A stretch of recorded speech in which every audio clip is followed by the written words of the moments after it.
কি হবে এটা অ্যানালগ। আমরা বলতেছি অ্যানালগ বাট শুনতেছি কি ডিজিটাল।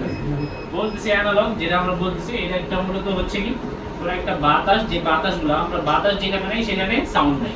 আমরা যখনই কথা বলি এগুলো মূলত কি বাতাসের মাধ্যমে আমাদের তরঙ্গ আপনার আমার কাছ থেকে আপনার কাছে যাচ্ছে। তো এইটা হচ্ছে মূলত কি আমাদের ঠোঁট দ্বারা যারা হচ্ছে একটা বাতাসের মধ্যে একটা তরঙ্গ তৈরি হচ্ছে। তো এটা আমরা এই ভাষা বুঝি, এই জন্য ভাষা। কিন্তু চাইনিজ ভাষা যারা কি মনে করবো চুপচাপ কিছু একটা বলতেছে, ভাষা যে বুঝতে পারতেছি। মূলত কি ঠোঁট দিয়ে আমরা একটা যে ওয়েব তৈরি করতেছি এইটাই মূলত কি কথা হিসেবে, কিন্তু আমরা যেটা বলতেছি এটা মূলত অ্যানালগ। এটা কি অ্যানালগ, কিন্তু আমরা শুনতে পাচ্ছি ডিজিটাল। তো এটা কি করতে হয় অ্যানালগ টু ডিজিটাল কনভার্ট করতে হয়। কি করতে হয় অ্যানালগ টু ডিজিটাল, এটা এডিসি সার্কিট বলে অ্যানালগ টু ডিজিটাল কনভার্টার। তো মূলত আমরা যে মাইকে বলতেছি এই মাইক এই কথাটা রিসিভ করতেছে, এই সাউন্ড ওয়েভটারে রিসিভ করে এটা তরঙ্গ আকারে পাঠিয়ে দিচ্ছে আমাদের ফিল্টার করে আমাদের কোডেককে। কাকে? কোডেককে। এটা সিডিসি মানে হচ্ছে কোডেক, কোড টু ডিকোড। কি এটা? কোড টু ডিকোড মানে কোনো কিছুকে কোড করা আবার ডিকোড করা হচ্ছে কোডেক আইসি কাজ। কোড করা মানে এটা হচ্ছে ডিজিটাল ফর্মে আনা, ডিকোড করা মানে আবার অ্যানালগ ফর্মে আনা। তো মূলত কোডেক আইসি কাজ থাকে কখনো দরকার যখন পড়ে অ্যানালগ থেকে ডিজিটাল করে, আবার যখন প্রয়োজন হয় ডিজিটাল থেকে অ্যানালগ করে। এরকম আমরা যেমন ডিজিটাল আমাদের মস্তিষ্কে যেমন ডিজিটাল সিগন্যাল ছাড়া বুঝে না, অ্যানালগ সিগন্যাল বুঝি না। এর জন্য আমাদের কানে যখন সরাসরি বাতাস যায় এটা আবার ভিতরে গিয়ে এটা তরঙ্গ আকারে করে তারপর আমাদের ডিজিটাল ভাবে আমাদের মস্তিষ্কে সিগন্যাল দেওয়া হয়, তখন আমরা এটা কথা বুঝতে পারি। তেমনি ভাবে আমরা যখন মাইকের মাধ্যমে কথা বলতেছি, এটা হচ্ছে ক্রিস্টাল মাইক। এই ক্রিস্টাল মাইক হোক আর আমাদের ইউনিভার্সাল মাইক হোক, প্রসেসর সেম, শুধু এখানে লাইন কি করে একটা লাইনকে দুইটা লাইনকে একটা করে করা হয় আর এইদিকে আলাদা আলাদা থাকে। তো এখানে তিনটা লাইন আছে, একটা হলো মাইক 22, একটা মাইক পি, আর একটা হচ্ছে মাইক এম। মাইক পি দ্বারা মাইক পজিটিভ বোঝানো হচ্ছে, মাইক এম দ্বারা মাইনাস বোঝানো হচ্ছে, আর মাইক বাইসিং দ্বারা ভোল্টেজ বোঝানো হচ্ছে। এখানে ভোল্টেজ হতে পারে আমাদের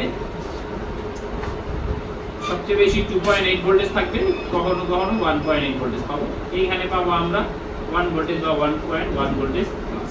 এটার মধ্যে কোনো ভোল্টেজ থাকবে না। এখানে একটা ক্যাপাসিটর থাকে, কখনো মাইক বাইসিং এর মধ্যেও ক্যাপাসিটর থাকে। এটা ফিল্টারের জন্য হচ্ছে। সিগন্যাল যাচ্ছে এটা দিয়ে, সিগন্যাল যাচ্ছে কি আমরা যে সিগন্যাল কথা বলতেছি এটা কি এটার ভিতর থেকে আমাদের ফিল্টার হয়ে আমাদের চলে যাচ্ছে ভিতরে অডিও সেকশন চলে যাচ্ছে। তো এখন আমি হয়তো কথা বলতেছি কি অন্য কাউকে কোথাও কথা বল কারোর সঙ্গে আমি কনভারসেশন করতেছি। তো এই কমিউনিকেশনের মাধ্যম কি বলবো, তো আমরা যখন সিগন্যাল দিচ্ছি এই সিগন্যাল যাচ্ছে আমাদের কোডেক আইসি তে, যেটা আমরা অডিও আইসি বলতে পারি। এই অডিও আইসি কি করতেছে, যেহেতু এইটা পাঠাতে হয় সিপিইউ কে, কাকে পাঠাতে হয় সিপিইউ কে পাঠাতে হয়। তো সিপিইউ আমাদের সাধারণত অ্যানালগ সিগন্যাল বোঝে না, তো এর জন্য কি করতে হয় আমাদেরকে এই সিগন্যালকে ডিজিটাল করতে হয়। ডিজিটাল, তো ডিজিটাল করার জন্য আমাদের এর ভিতরে এডিসি সার্কিট আছে, অ্যানালগ টু ডিজিটাল কনভার্টার। তো এইখান থেকে আমাদের এই কোডেক আইসি, যাকে আমরা অডিও আইসি বলেছি, এই অডিও আইসি কি করে আমাদের এই সিগন্যালটাকে ডিজিটাল সিগন্যালে রূপান্তরিত করে আমাদের সিপিইউ কাছে দিচ্ছে। সিপিইউ তারপরে এটা যদি আমরা একটু এখানে একটু নেটওয়ার্কে একটু হালকা হেড চলে আসবে, যে এই সিপিইউ কি করে এটাকে আরএফ কে দেয়, কাকে দেয় আরএফ কে। সেটাকে শর্ট ফর্মে যদি বলি, এটা আমরা নেটওয়ার্ক সেকশনে আরো ডিটেইল ইনশাআল্লাহ আলোচনা করব।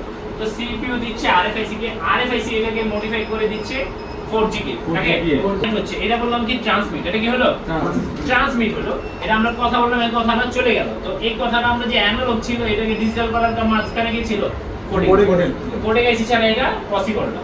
তো এইখানে একটা ভোল্টেজ আছে, ভোল্টেজগুলো সব ওকে থাকলে এটা কোডেক আইসি যাবে, কোডেক আইসি কনভার্ট করে সিপিইউ তে, তারপর আরএফআইসি হয়ে 2G হয়ে চলে যাবে। এটা গেল ট্রান্সমিট। তো এবার আমরা রিসিভিং প্রসেস দেখি, রিসিভিং প্রসেস কিভাবে হচ্ছে, রিসিভ কারো কাছ থেকে আসলে কিভাবে এটা হচ্ছে। তো এমনি ভাবে আমরা যখন কেউ কল দিচ্ছে আমাদেরকে, তো এটা নেটওয়ার্কের মাধ্যমে আমাদের কার কাছে প্রথম আসতেছে 2G এর কাছে আসতেছে, আর কোনো উপায় নেই। 2G ট্রান্সমিটও করবে 2G, রিসিভিংও করবে কি 2G চলে গেছে আরএফআই, কোথায় চলে গেছে আরএফআই চলে গেছে। তো আরএফআই যাওয়ার পরে আরএফ আবার চলে আসে আরএফ থেকে আমাদের সিপিইউ তে, সিপিইউ তে ডিজিটাল সিগন্যাল আসে, আর সিপিইউ থেকে আসবে কোথায় আবার আসবে কোডেক, কারণ সিপিইউ তে আসে কি ডিজিটাল আর আমরা শুনতে পাই কি সাধারণত অ্যানালগ। তো অ্যানালগ আমাদের এইখানে যে সিগন্যাল আসছে এই সিগন্যালকে আবার অ্যানালগ, এর আগে করছে ডিজিটাল, এখন কি করবে অ্যানালগ করে এখন কি করবে মাইকে তো দুইবার, মাইক দিয়ে তো আমরা শুনতে পাই না, মাইক দিয়ে শুধু আমরা বলি। তো এখন যাবে কোথায় আমাদের রিসিভিং এ, কোথায় যাবে আরইসি লেখা না, এটা রিসিভিং লেখা। তো রিসিভার মানে কানের স্পিকার, কোথায় কানের স্পিকার চলে যাচ্ছে আমাদের এইখানে এই সিগন্যাল, যে সিগন্যাল আমাদের এখানে আসতেছে এটা হচ্ছে আমরা যদি বলি এটারে আসতেছে ডিজিটাল সিগন্যাল। ডিজিটাল সিগন্যালে কি থাকে 0 আর 1, কি থাকে 0 আর 1, এর উপরে গেলে 1 নিচে থাকলে 0, এই সিগন্যালে হয়ে আসছে। কিন্তু যখনই আমরা এর অ্যানালগ করে ফেললাম তখন এই সিগন্যাল আবার চেঞ্জ হয়ে গেল, সিগন্যাল এখন হয়ে গেল। ওকে, এখন আমরা এটারে শুনতে পাচ্ছি কানে স্পিকার। তো এই গেল কানে স্পিকার, কিন্তু আমরা চাচ্ছি আমার এই সিগন্যালকে এখন আবার লাউড স্পিকারে শুনতে, বা কোনো একটা সিগন্যালকে যেমন অডিও আমরা কোনো মিউজিক শুনতেছি, কোনো গজল ওয়াজ শুনতেছি, এটা লাউড স্পিকার না, এটা কানে স্পিকারে শুনতে পাই। আমার কানে স্পিকারের যে পাওয়ার, এটা আপনার আমি যখন কথা বলি পাশের জন শুনে না, কারণ এটার সিগন্যাল কি অনেক কম। তো এইটারে যখন আমরা লাউড স্পিকারে দিতে চাই তখন এই সিগন্যালকে আবার অ্যামপ্লিফাই করতে হবে। লাইক কেমন, আমি যখন মাইকে কথা বলতেছি, একটা কথা বলছি, তো আমার কথা বাইরে বেশি দূর যাবে, কিন্তু আমি যদি মাইক দিয়ে কথা বলি তাহলে কি পুরো এলাকাকে শোনানো সম্ভব। মাঝখানে কি কাজ করতেছে? অ্যামপ্লিফায়ার। কি কাজ করতেছে? অ্যামপ্লিফায়ার। মানে আমরা মসজিদ মাদ্রাসায় সবসময় অ্যামপ্লিফায়ার কি থাকি, অ্যামপ্লিফায়ারের কাজ কি? ছোট সিগন্যালকে বড় সিগন্যাল করছে।